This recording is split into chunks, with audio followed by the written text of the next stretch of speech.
Video ini kami akan membincangkan sektor informal di negara Malaysia, Thailand dan Vietnam.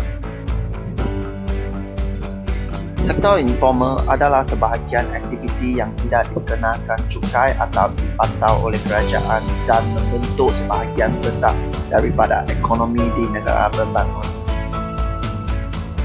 International Labour Organization telah menyatakan 3 jenis sektor informal, iaitu pemilik atau majikan yang menjalankan perusahaan mikro, pekerja akaun sendiri, pekerja keluarga yang dibayar atau tidak dibayar.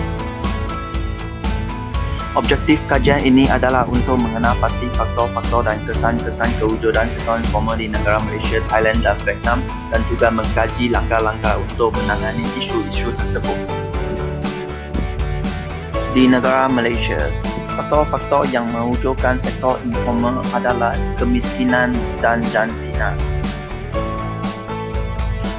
Kemiskinan telah mendorong ramai orang ke sektor informal.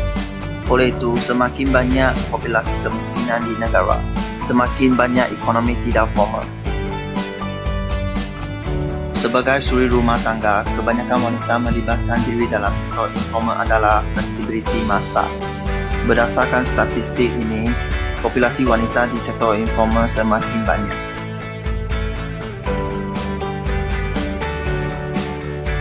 Kesan ini meningkatkan permintaan dan penawaran tenaga buruh sektor informal dan mengurangkan risiko penjagaan.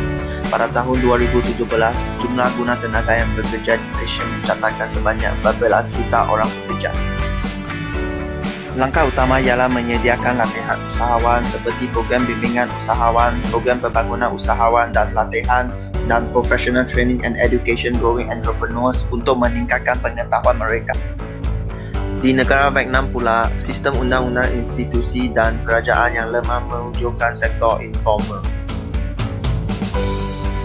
Raja ini menunjukkan kualiti sistem undang-undang dan accountability Vietnam adalah rendah berbanding dengan negara lain. Kelemahan undang-undang telah menyebabkan kekurangan sumber pendapatan negara Vietnam.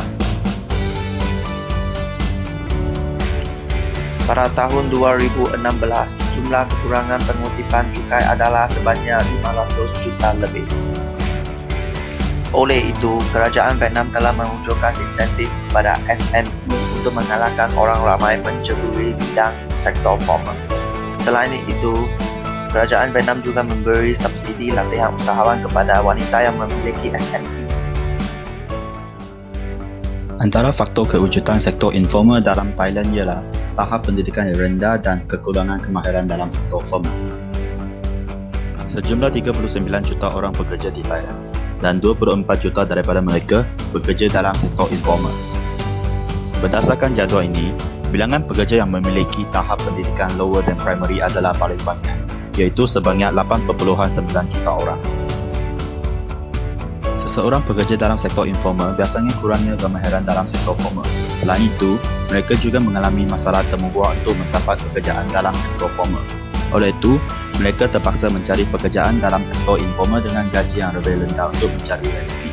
Antara kesan sektor informal di Thailand ialah kekurangan akses peningkatan tahap kemahiran dan kewujudan kemiskinan multidimensi.